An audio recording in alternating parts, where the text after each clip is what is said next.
अध्याय 5। टार्ज़न अपनी आंखें शमिट पर गड़ाए बैठा था। उसे कुछ भी समझ नहीं आया कि उस आदमी ने क्या कहा था, लेकिन उसके चेहरे के उसके हाव भाव, उसकी हरकतों और जो कुछ भी हुआ था, उससे उसने उस आदमी का सही अंदाजा लगा लिया था।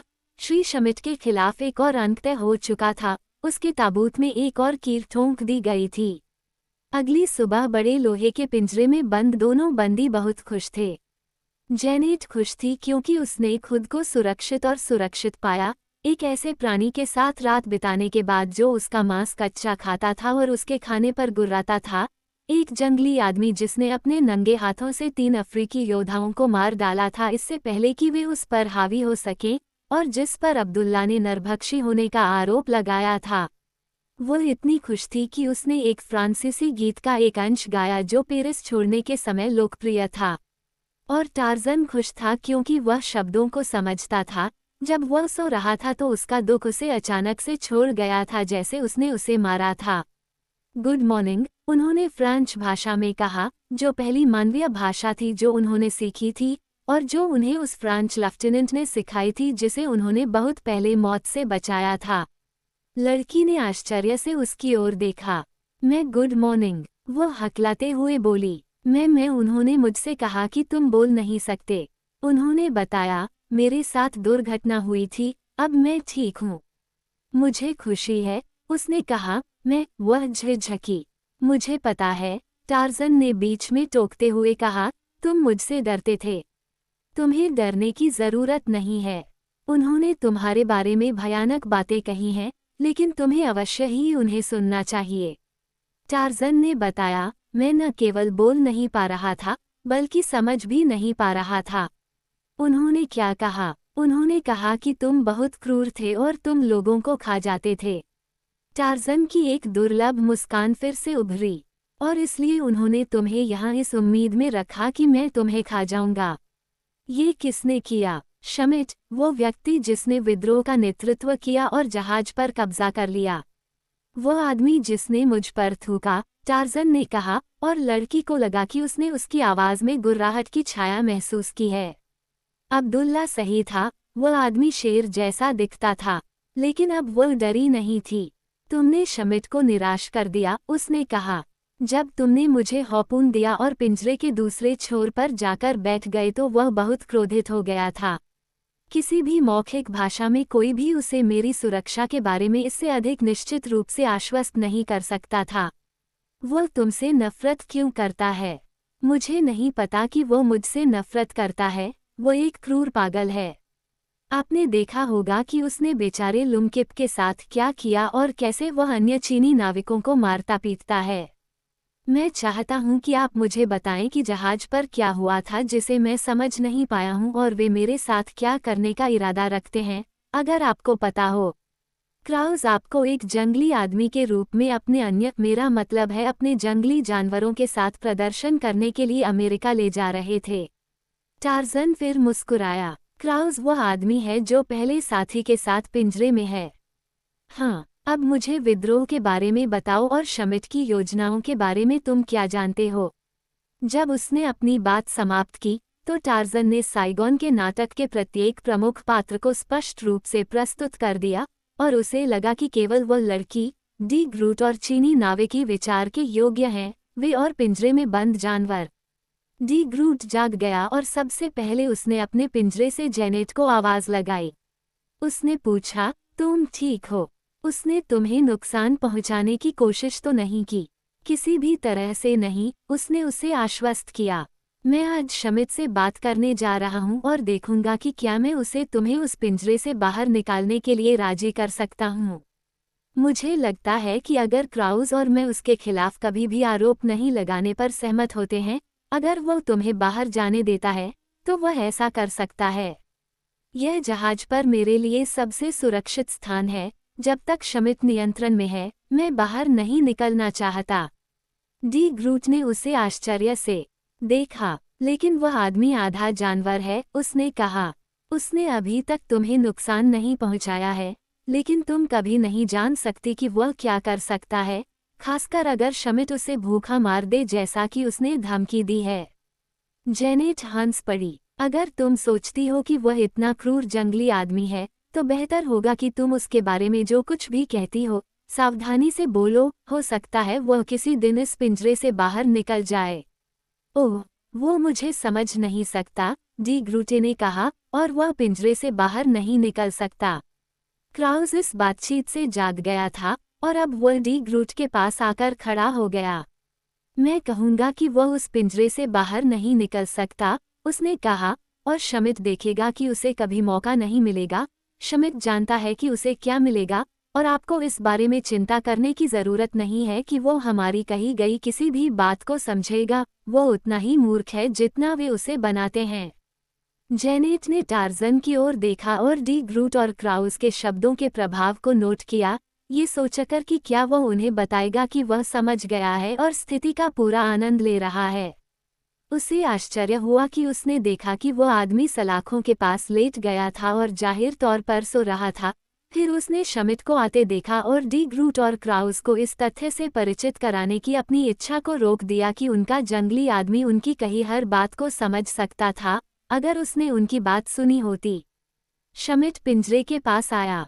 तो तुम अभी भी जीवित हो, उसने कहा। मुझे उम्मीद है कि तुमने बंदर आदमी के साथ अपनी रात का आनंद लिया। अगर तुम उसे कुछ चालें सिखाओगे, तो मैं तुम्हें उसके प्रशिक्षक के रूप में प्रदर्शित करूंगा। वह पिंजरे के करीब गया और टार्जन की ओर देखा। क्या वह सो रहा है, या तुम्हें उसे मारना पड़ा? अचानक टार्जन का हाथ सलाखों के बीच से गुजरा और उसने शमिट के टखने को पकड़ लिया। फिर बंदर आदमी ने अपने पैर को पिंजरे में पूरी लंबाई तक खींच लिया, जिससे शमिट पीठ के बल गिर गया। शमिट चिल्लाया, और टार्जन के दूसरे हाथ ने गोली चलाई और उस आदमी की पिस्तौल को उसके होलिस्टर से निकाल लिया। मदद करो, शमिट चिल्लाया। अब्दुल्ला, जाबू सिंह, चांद, मदद करो। टार्जन ने उस आदमी की टांग तब तक मरोड़ी जब तक वह दर्द से फिर से चीख नहीं उठा। अब्दुल्ला, जाबू सिंह और चांद शमिट की चीख सुनकर दौड़े, लेकिन जब उन्होंने देखा कि वह जंगली आदमी उनकी तरफ पिस्तौल तान रहा है, तो वे रुक गए। टार्जन ने कहा, खाना और पानी ले आओ, नहीं तो मैं तुम्हारा पैर मरोड़ दूंगा। अब्दुल्ला ने बड़बड़ाते हुए कहा, अंग्रेजों का कुत्ता बोलता है। डी ग्रूट और क्राउस आश्चर्य से देखने लगे। अगर वह बोलता है, तो वह हमें समझ गया होगा, क्राउस ने कहा। शायद वह हमेशा से ही समझता रहा है। क्राउस ने याद करने की कोशिश की कि उसने क्या कहा होगा जिसका उसे किसी दिन पछतावा हो सकता है, क्योंकि वह जानता था कि उस आदमी को हमेशा पिंजरे में नहीं रखा जा सकता जब तक कि। लेकिन अब उस आदमी के पास बंदूक थी, उसे मारना इतना आसान नहीं होगा। वह शमिट से इस बारे में बात करेगा, ये शमिट के हित में था जितना कि अब उसके हित में कि वह आदमी रास्ते से हट जाए। शमिट भोजन और पानी के लिए चिल्ला रहा था। अचानक डी ग्रूट चिल्लाया, देखो यार, देखो, तुम्हारे पीछे। लेकिन बहुत देर हो चुकी थी। एक पिस्तौल ने आवाज लगाई और टार्जन पिंजरे के फर्श पर गिर गया। जबू सिंह पिंजरे के पीछे छिप गया था। जब तक कि घटना नहीं हो गई थी, किसी ने उसे नहीं देखा। शमिट ने भागकर रास्ता छोड़ दिया, लेकिन जेनेट ने पिस्तौल वापस ले ली और मुड़कर जबू सिंह को गोली मार दी। जब वह उस गिरे हुए आदमी पर एक और गोली चलाने वाला था, उसकी गोली लश्कर के दाहिने हाथ में लगी, जिससे वह अपना हथियार नीचे गिरा दिया। फिर उसे ढांकते हुए लड़की पिंजरे के पार पहुंची, सलाखों के बीच से हाथ डाला और जबू सिंह की पिस्तौल निकाल ली। अब वो वापस टार्जन के पास पहुंची, उसके ऊपर घुटनों के बल बैठी और अपना कान उसके दिल के पास रखा। जब शमिट कांप रहा था और नपुंसक क्रोध में गालियां दे रहा था, तभी पुल से एक जहाज दिखाई दिया और वह उसे देखने के लिए लंगड़ाता हुआ चला गया। साइगोन बिना रंगों के चल रहा था, किसी भी राष्ट्रीयता को ग्रहण करने के लिए तैयार था जिसे शमिट आपातकाल की स्थिति में चुन सकता था। अजनबी व्यक्ति एक अंग्रेजी नौक निकला, इसलिए शमिट ने अंग्रेजी झंडा लहराया। फिर उसने रेडियो पर पूछा कि क्या उनके जहाज पर कोई डॉक्टर है, क्योंकि उसके पास 2 घायल व्यक्ति थे, जो कि बिल्कुल सच था। कम से कम जब्बू सिंह तो दर्द से कराह रहा था और साथ में उसकी आवाज भी थी। टार्जन अभी भी वहीं पड़ा था जहां वह गिरा था। नौक पर एक डॉक्टर सवार था और शमिट ने कहा कि वो उसके लिए एक नाव भेजेगा। वो खुद नाव के साथ गया, जो लश्कर से भरी हुई थी, जो कुछ भी मिल सकता था उससे लैस थी। पिस्तौल, राइफल, नाव के हुक, चाकू और जानवरों के डंडे का एक अजीब संग्रह, सभी को दृष्टि से अच्छी तरह से छिपाया गया था। नॉक के पास आकर वे जेकब की सीढ़ी पर चढ़ गए और डेक पर चढ़ गए, इससे पहले कि आश्चर्यचकित नाविकों को एहसास हो कि उन पर दुष्ट इरादे से चढ़ाई की जा रही है। उसी समय साइगोन ने अंग्रेजी ध्वज को टक्कर मारी और जर्मन पर चढ़ गया। नॉक के डेक पर 25 या 30 आदमी और एक लड़की उस क्रूर समुद्री डाकू जैसी दिखने वाली कंपनी को आश्चर्य से देख रहे थे जो सशस्त्र बल के साथ उनका सामना कर रही थी।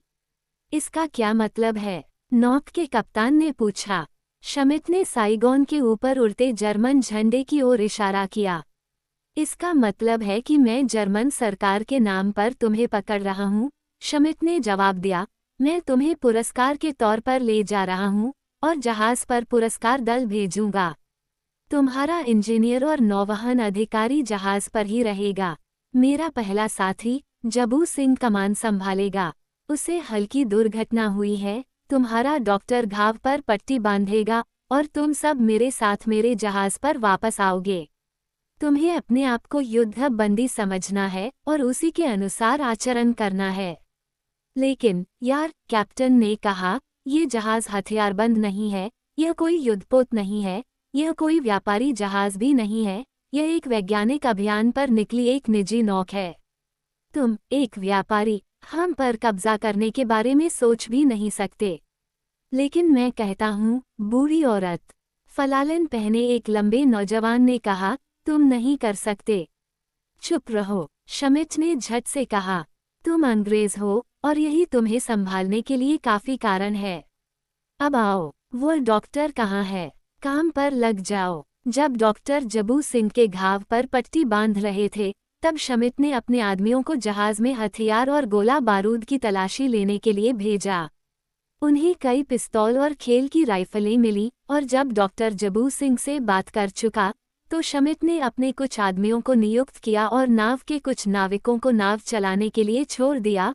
फिर उसने बाकी लोगों को साइगोन की नाव में बिठाया और उनके साथ स्टीमर पर वापस आ गया। मैं कहता हूँ, सफ़ेद फलालन पहने युवक ने कहा, यह एक पाशविक अत्याचार है। ये और भी बुरा हो सकता था, अलजी, लड़की ने कहा, शायद अब तुम्हें मुझसे शादी नहीं करनी पड़ती। ओह, मैं कहता हूँ, बूढ़ी औरत, युवक ने कहा, ये तो और भी बुरा हो सकता है।